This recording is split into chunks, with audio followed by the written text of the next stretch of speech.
Welcome to the Saturday Cadence podcast.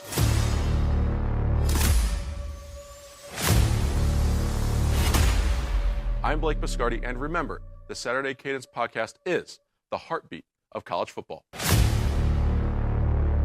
Week 3 brought us some big matchups, and now in Week 4, potentially the Big 12 game of the year, a huge matchup in the Big 10, and then we have Michigan going to visit Nebraska. So, big Week 4 slate ahead. My name is Blake Biscardi, and welcome into Saturday Cadence. Grant Kincaid alongside today. Grant, we're going to hop into the show real quick. Last week, we had Georgia going to Neyland Stadium. They beat Tennessee. We had A&M come back, beat Notre Dame. Georgia Tech upsets Clemson. They're all the notable results. But my biggest takeaway from the weekend last week was, who is the best team in the SEC? This is where my head was kind of scratching. Okay, is it Georgia? Is it Texas? Is it Alabama making a resurgence? LSU? All these different teams we could talk about. Oklahoma a little bit off the radar there now, trying to make their presence known. So, Grant, let's start there with the SEC. And to you, right now, who's the best team in the Southeastern Conference? It's really tough. Like you said, there's a 3 or 4 team, kind of logjam there at the top of who really could be the best team right now. I'd say Georgia and LSU probably are, splitting hairs. Those are probably my 2 best teams. LSU's probably proven the most. But then again, off of 5 turnovers, they only managed 20 points. I know that was, against Florida. I know that was kind of a storyline with Brian Kelly, upset about people being, questioning that. But, and then you have a Georgia team that, last week we kind of said this is going to be their program game, for lack of a better term. And I think that's what happened is Georgia came in, they flexed their muscles. We wondered about their offense. Their offense kept up fine. Stockton, looked more than serviceable. And this looks like a Georgia team that can all of a sudden compete and beat anybody else in the SEC. And I think Georgia probably has the edge for me as the best team because of that. Yeah, Grant, I'm going to agree with you on that with Georgia. And you were right to call it the program game for the Bulldogs. That's exactly what it was. And much like when we talked about Ohio State beating Texas in Week 1, and there were some drops from their receivers, some big moments too. Maybe the score would have looked a little bit different. And we said, you know what, if wide receivers dropping the ball is the problem for Ohio State, that's an easily solvable problem. And then for Georgia, okay, if the defense gives up 40 points to Tennessee on the road, but the offense looks good, receivers are catching passes, they're in rhythm. Gunnar Stockton, first time true starting quarterback, is able to go on the road and get a victory in Neyland Stadium of all places. And it's the defense I have questions about at Georgia, but Kirby Smart's the head coach. I feel okay. If I'm a Georgia fan, I feel okay with that because I can trust Kirby Smart. He has earned the benefit of the doubt with the defense. They'll right that ship. It's early in the season. They've got Alabama in a couple of weeks. That game will be at home this time, and that's an opportunity to see what they would look like there. So agree with you. Georgia is the number 1 team in the SEC to me right now. LSU is the other team, though. Grant, how good really is LSU? Because how really good is Clemson? How good is Florida, actually? Right? Yeah, Blake Baker's defense forced 5 turnovers. But DJ Lagway also threw 5 turnovers with those interceptions. So LSU, yes, they have 2 really good wins on paper that we thought in the preseason, but Clemson is now a 2-loss team. Florida's lost twice. Maybe those teams aren't as good as we thought. So it makes it hard to read LSU for me because, yeah, LSU's defense hasn't given up a lot of points, but LSU's offense hasn't scored a lot of points either. And that's my pause with the Tigers because with Garrett Nussmeier, those receivers, Brian Kelly teams typically have a good offense.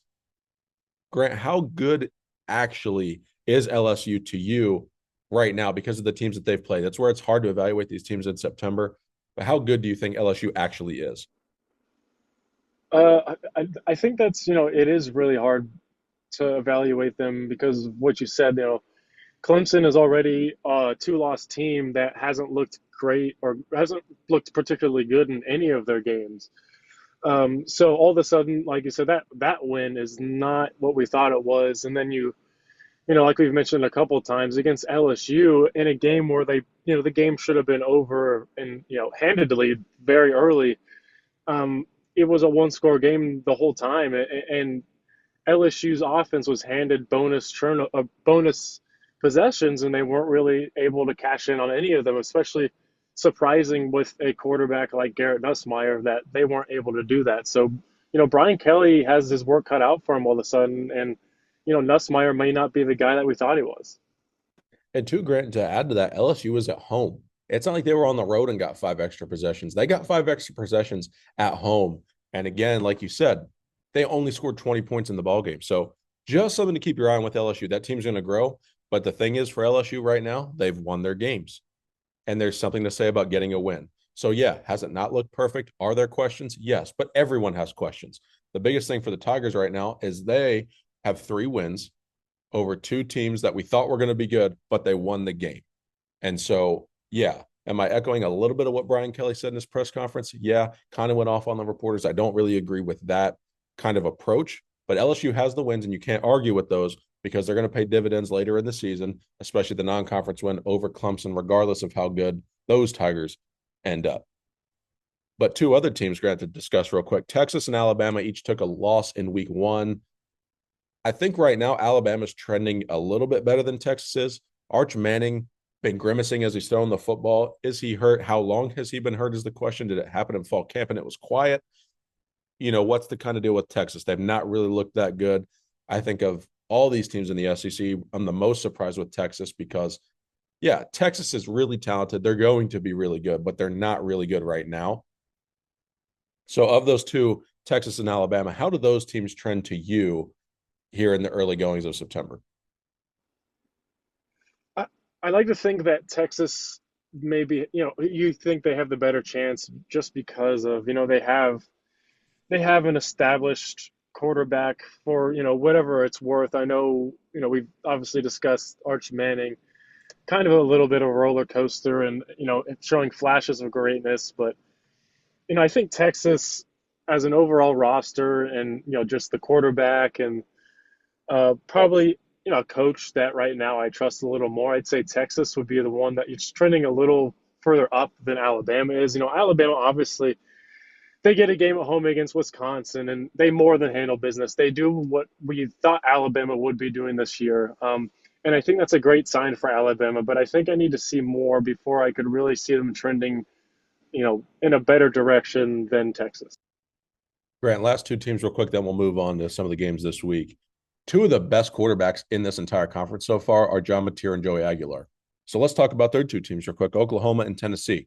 Volunteers took a loss to Georgia. It's a good loss. I know no loss is great, but that loss, 3-point game, blew a lead at home. You can grow from that. I think as a program, you said, all right, we had a quarterback situation happen. Joey Aguilar kind of fell into our lap. Nico left. How is Josh Heupel's team going to respond to this? What's the offense going to be like? It was late in the cycle. The defense of Tennessee, just a lot of questions coming into the season for the Volunteers. But then to play in a game, lead Georgia 21-7. Yes, you didn't get a win, but even losing that game, you can build off of that. And mentally, you're like, you know what? We're in a much better place than maybe those preseason expectations were. So I think Tennessee still is a team that's going to contend for this conference now. But I'll tell you what, Grant, John Mateer in Oklahoma, I'm buying stock in John Mateer. I'm not so much sold on Oklahoma as a team just yet on both sides of the ball. I want to see them run the ball a little bit more effectively before I say, you know what, this team is a legitimate contender. But I'm buying a lot of stock in John Mateer. His agility, the way he controls his body, can deliver the football, can run with his legs. He's a great passer, great vision, high IQ. I really like what I'm seeing from Mateer and the Sooners here so far in September. Yeah, I have to agree. There's something about Mateer and the way Oklahoma just as a team looks with him right now. Not to knock Tennessee, like you said, they were a team that had a 2 possession lead against Georgia and had every which way a chance to win, especially at the end. Obviously, the kicker had his own woes, and he's a meme on the internet right now. But it is a game. It is something that they could build off of. They still have that offense there at Tennessee. They have a quarterback that, even though Joey Aguilar, he made a couple decisions that you're like, this is something that, down the road you can't do, especially in games where they're going to have to win because they do already have a loss and they are in the SEC. They're going to have to go through a gauntlet. he's going to have to be a little more careful with the ball and a little better on his reads, especially downfield. But I wouldn't say they're necessarily, far away from Oklahoma. But like I said, there's something about Mateer in Oklahoma this year that they may be replacing kind of Tennessee's role in the SEC the past few years of that team that's right outside looking in, but can possibly contend for that SEC championship. I think they look completely different. Grant, let's move into the Big 12 here. This is potentially the game of the year in that conference. Texas Tech at Utah.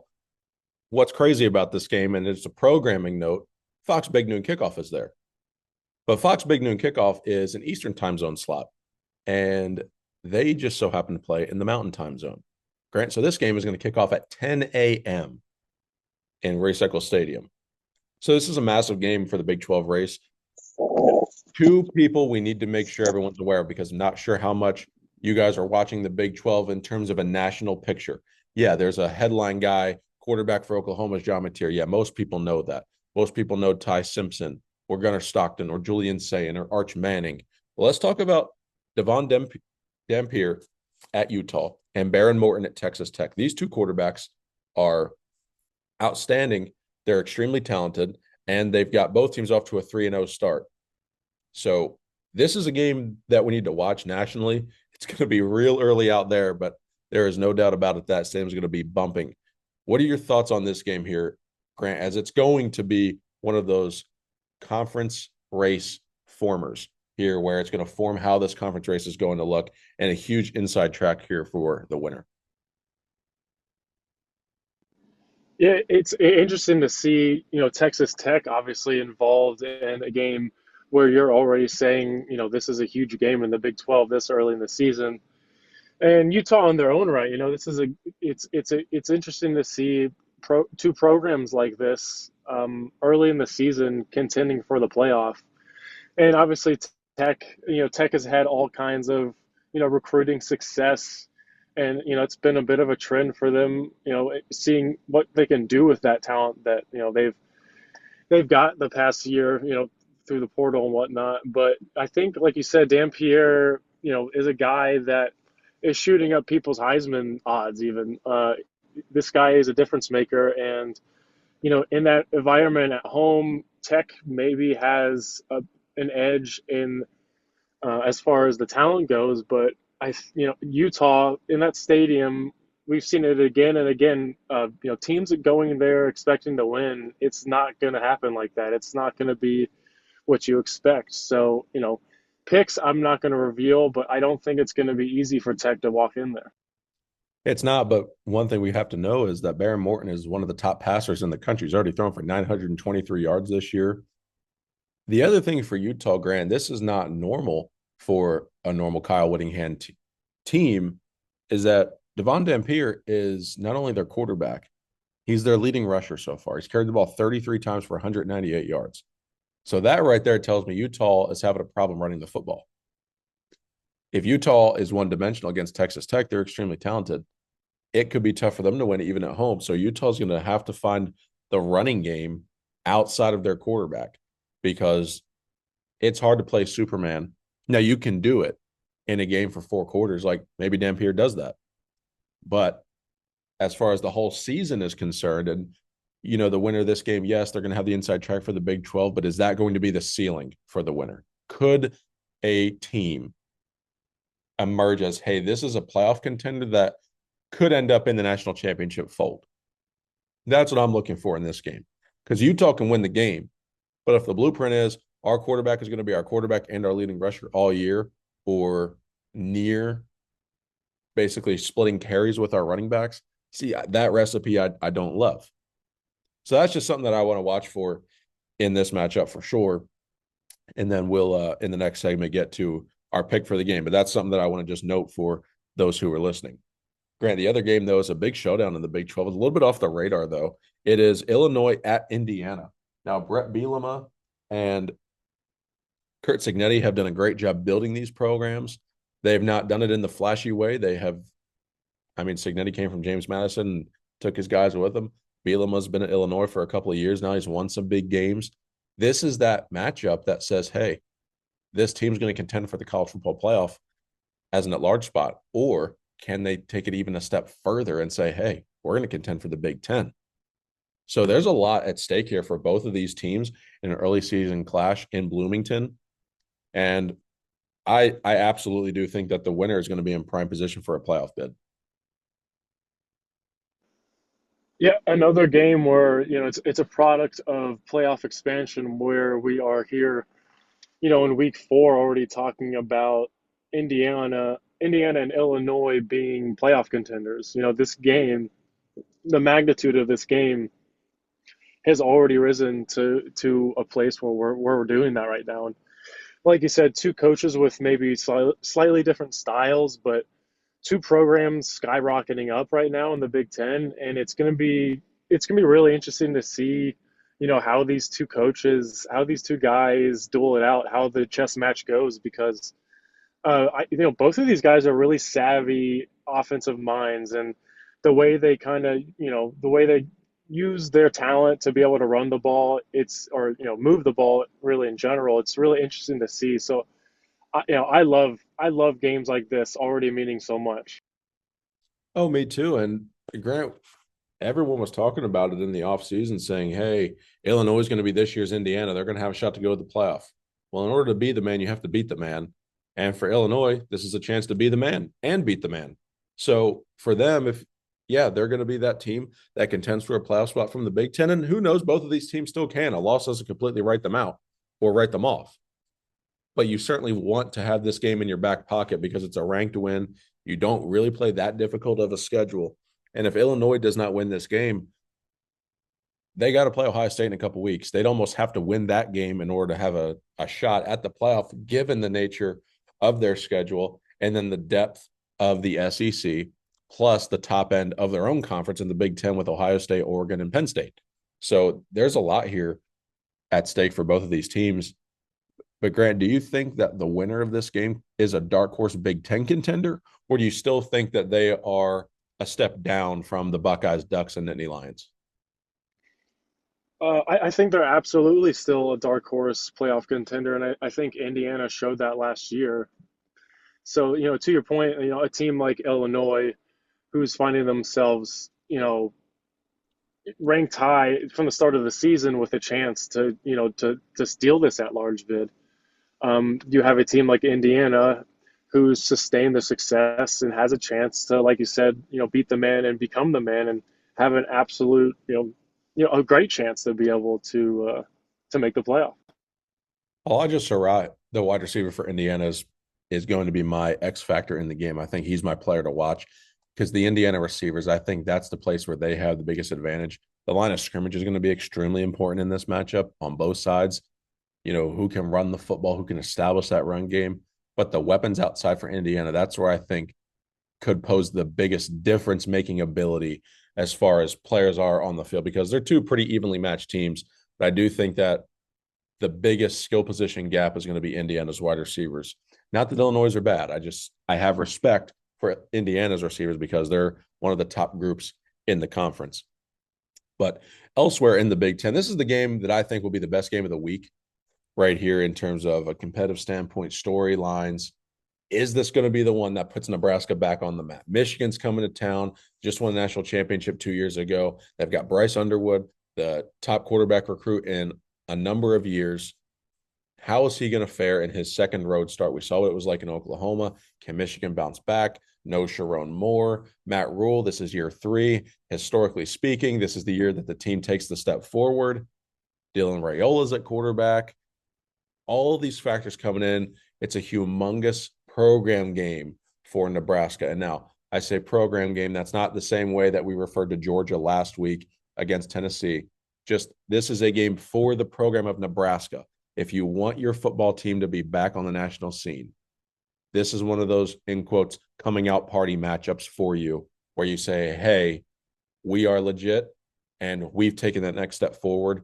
We're going to step into the national scene now. Grant, how do you view the billing of this matchup between the Wolverines and the Cornhuskers?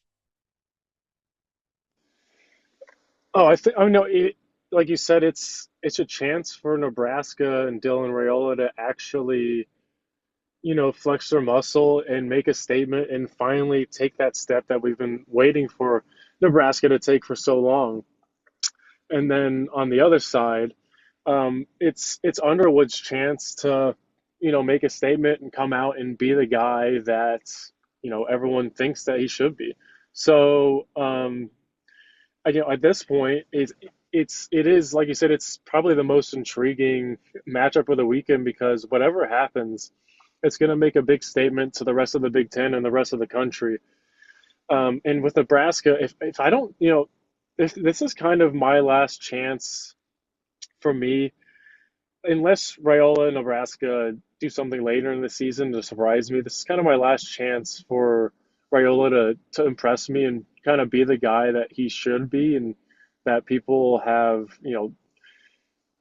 projected him to be. I know he's kind of had his antics, his Mahomes antics, but he was a very highly regarded recruit for a reason. And Nebraska has this at home against, like you said, a program coming off a national championship recently and a program having a chance to put last year behind them and start something new. It's going to be a really fun game to watch.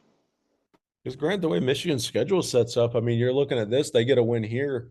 You're looking at what USC and Ohio State is their only other two losable games in quotes. Now, Michigan State rivalry game, anything can happen there. But if you're a Michigan fan or you're a Michigan player or a staffer, hey, we win this game and we split USC and Ohio State, we're going to be 10-2 and probably have an argument for the playoff to get in. So this is one of those matchups where if you're Michigan, if you want to go to the playoff, if you want to think about the playoff, you got to win. But like you said, Grant, Nebraska's had chance after chance after opportunity after opportunity, and it keeps going in the opposite direction. When does that misfortune run out? When does it turn? Is it Saturday? I think it has to be Saturday for them. Matt Rhule needs a signature win at Nebraska, and what better way to get it than at home, 3:30 on CBS, Brad Nessler on the call, historic setting, going to be a sellout because it always is at Nebraska. That atmosphere is going to be so much fun. It's a blue blood matchup. The setting and the scene in Lincoln is going to be one where you're sitting there like, man, this is what college football is all about. This is why I love this sport. Whether you're a fan of either team or just college football in general, seeing these two uniform colors on across the sideline from each other, seeing the two matchups happening. This is why we love college football. It's going to be a great game. It's a tight spread. And again, Michigan doesn't have Sharon Moore. Grant, does that factor into this game for the Wolverines? Biff Poggi, again, will be the interim coach. Is there any effect from no Sharon Moore being on the sideline for Michigan? Yeah, I think there definitely is, and it's no knock on Biff Poggi. Obviously, he's incredibly well respected in not just the college football world or the football world, but in a lot of worlds. And I think Michigan's comfortable with him on the sidelines. But it's something else that I think Nebraska has to take advantage of though, because Sharon Moore has to give them at least a little bit of an edge. There has to be a little bit more of a familiarity with Sharon Moore, and things probably move a little quicker in a chaotic environment like Nebraska. That's something that could come into play, and it's another reason why I just think this is prime for Nebraska to actually take a step.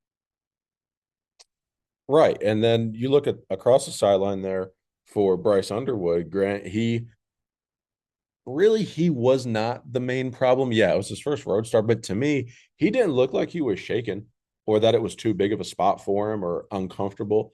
He didn't have a lot of help around him. I think that was the biggest thing. And what can we do if we're Michigan's coaching staff to say, how can we help Bryce out the most? We've got to catch passes. What can we script? How can we incorporate the run game? Those things need to happen to be better. I think Bryce Underwood's legs are going to be extremely important in this game. We saw it last week, over 100 yards. His legs are going to be extremely crucial because you need to spread this Nebraska defense out. And the quarterback run is the great equalizer because it gives you numbers.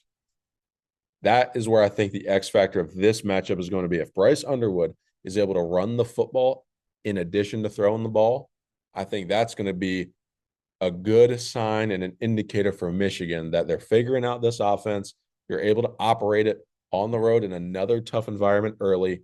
It's still September, so the season's young, but you don't want to leave September with 2 losses in both of your road games and then have to stare down the barrel of USC, Michigan State, and Ohio State the rest of the way. So when you look at this quarterback battle, and then we'll move to our picks, Bryce Underwood versus Dylan Raiola, talk to me about it. No, I think it's very intriguing. It's two very highly touted prospects, finally having both, their moments in prime time and having their chances, respectively to make their mark on, this season and on their program and, possibly for the future of their programs. I think it's a big swing game for both of the programs. And, Michigan, obviously they did win the title 2 years ago, but they're coming off a year where things were very bleak, and obviously that was not a Michigan we're used to seeing. Now, like you said, we have a Bryce Underwood, under center, a dynamic playmaker, a guy who can all of a sudden change any game for you. And all of a sudden, if you're Michigan, you're thinking, okay, we have a chance to put last year behind us and get back to championship contending ways. So you have that weight of the world on Underwood, and then you have Rayola kind of running out of chances to impress us and to put Nebraska in a chance to compete in the Big Ten. So there's a huge, lot of magnitude in this game, and I know it's understated at this point. Well, so let's hop into our picks. We're going to go into the Saturday 7 picks segment. We were better last week, as we promised. We're going to take another step forward this week for you guys. A lot of tight spreads last week, and Vegas started quite a few needles on there, and they know. So, Grant, our first game is going to be USC, favored by 18.5 at Michigan State. That seems like a really big spread there. So, how do you evaluate this game between the Trojans and the Spartans? Yeah, that's the first thing I thought, is that is a huge number for a conference game on the road against, Michigan State. Obviously has taken a step back in the Big Ten, isn't what they used to be, but USC, they're playing better. They're trending up. They're trending better than they were last year, but that's a little too big of a number for me. So I think I would have to take, in that game, I'd probably have USC winning but not covering. Yeah, we see spreads like this in these conference games, and it means one of two things. And again, it's our job to give you our perspective on the game. Anytime you see a big conference spread, you're like, this is either going to be a blowout, or especially when the home team is that big of an underdog. That's the thing that I look at. I don't like when the home team is that big of an underdog, because to me, it's like, yeah, something's just off here. So I There's like USC probably to win the game. Yeah, it's probably a matchup USC has that we're just not seeing, that Vegas is seeing. Right. And I will give Michigan State the benefit of the doubt. I think they can keep it within 18.5 at home. I think USC is good, and they're improved, and they're finally ranked and respected. So I'm going to take the Spartans to cover, but USC to win that matchup. South Carolina, potentially no Lenore Sellers. At Missouri, the Missouri Tigers favored by 11.5, Grant. Tough loss last week. Tough injury last week to Sellers. He's a really talented quarterback. South Carolina can be a great team. Right now, they're 11.5-point dogs on the road at Missouri. Yeah, it's really tough break for South Carolina with Sellers, and Missouri, with Drinkowitz, you just never know, especially at home.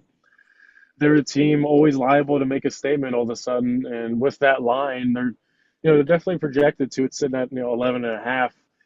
Um, it, as a if you're a South Carolina fan, you came into this year with so much hope and optimism, and not to say that it's all gone. It's still early, but all of a sudden you're going into Missouri as 11.5-point dogs.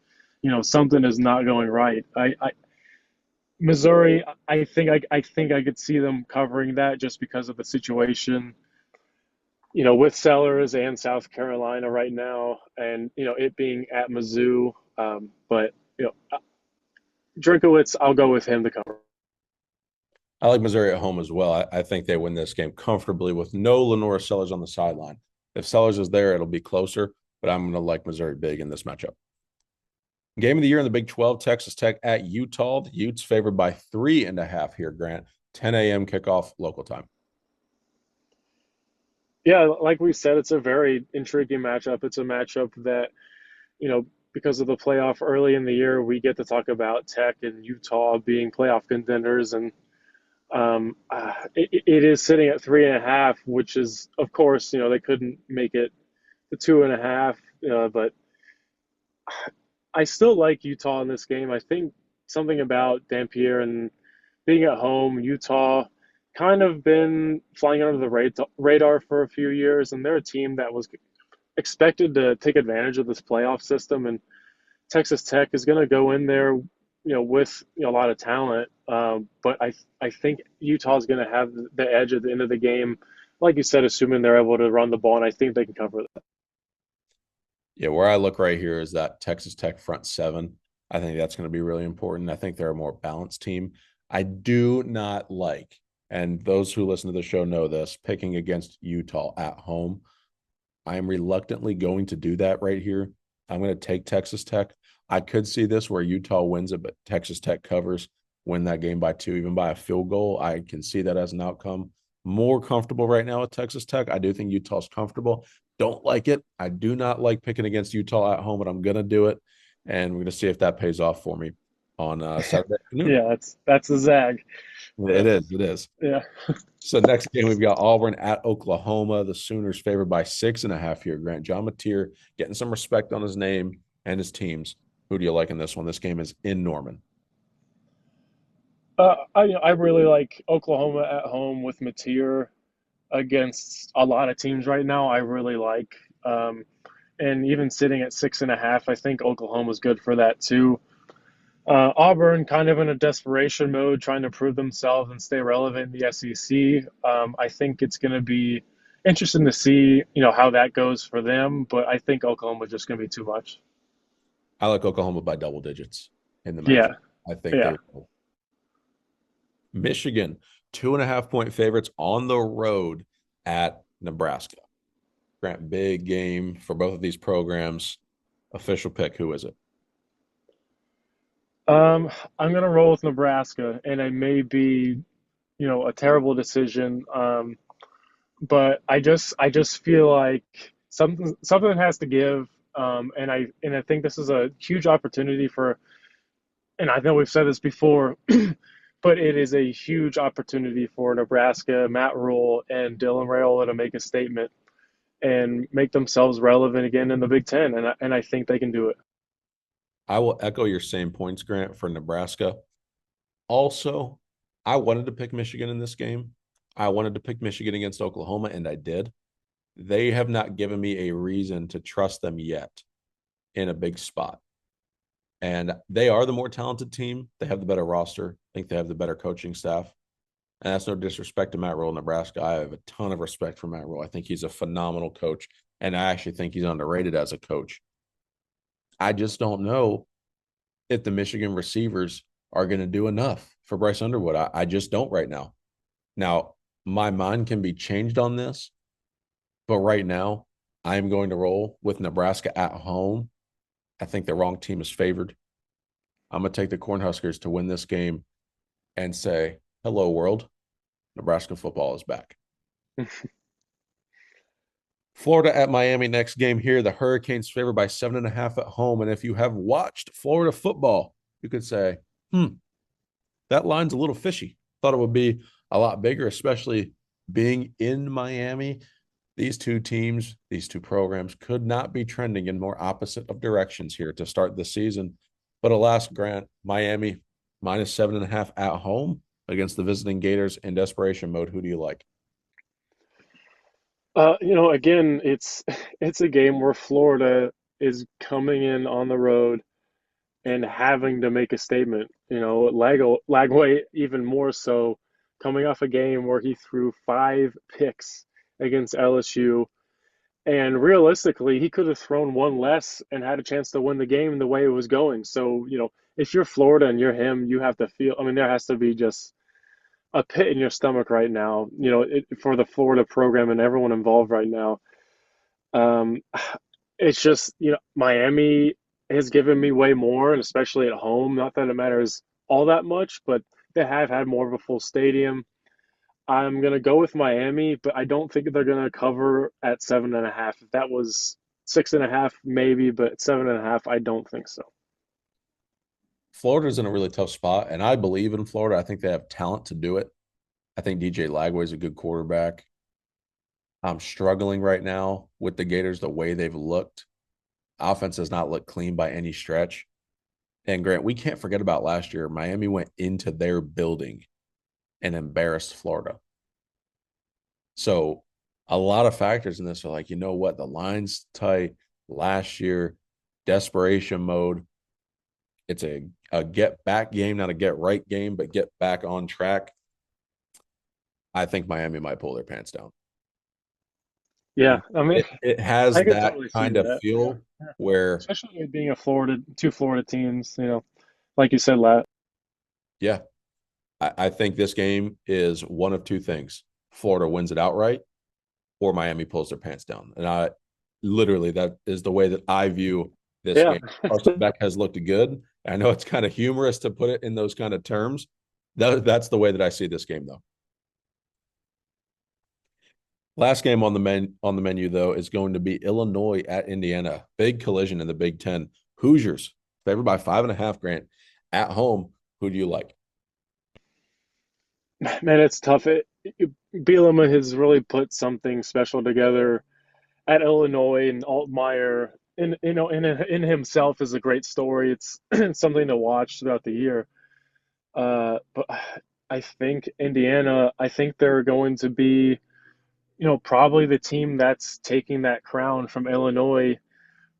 You know, again, like last year, being the team that comes in from the outside and makes the playoff or becomes a contender. Not saying Indiana's going to make the playoff again, but I think this is the game where Indiana kind of excels past Illinois, and I think they cover that.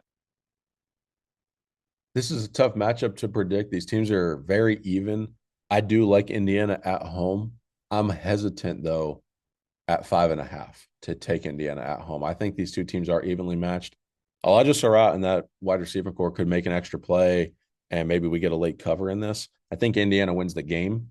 I will take Illinois, though, to cover. I think this could be about a field goal game, Grant. Yeah, it's gonna be razor thin. It's a very good possibility. For sure, but it's going to be peak Big Ten football when you're not involving Ohio State, Oregon, Penn State, or Michigan.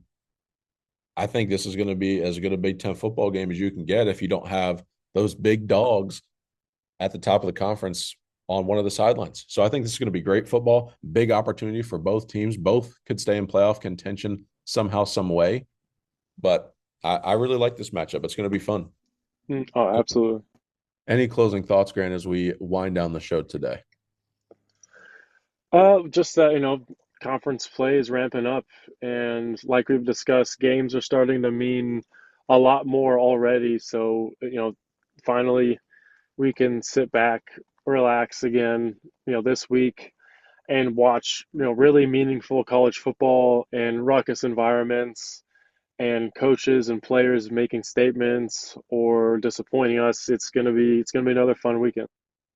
Yeah, you look across the slate and you're like, hey, we may not have a marquee matchup, but we have a lot of really good ones. There's going to be great football on this Saturday. So encourage you guys to check it out. We're going to have you covered all weekend long. We'll be right back here on Monday with the recap for you guys of the weekend. So enjoy the September 20th games of college football. We have an absolutely monster slate next week on the 27th. You guys will not want to miss that show next Thursday. Make sure you're staying tuned to us on socials at Saturday Cadence and our YouTube channel, as well as our website at tsilverbulletin.com. You can find us also on socials on the Silver Bulletin at tsilverbulletin. Guys, we appreciate you listening to the show. Enjoy the weekend of college football, and we will see you guys on Monday. God bless.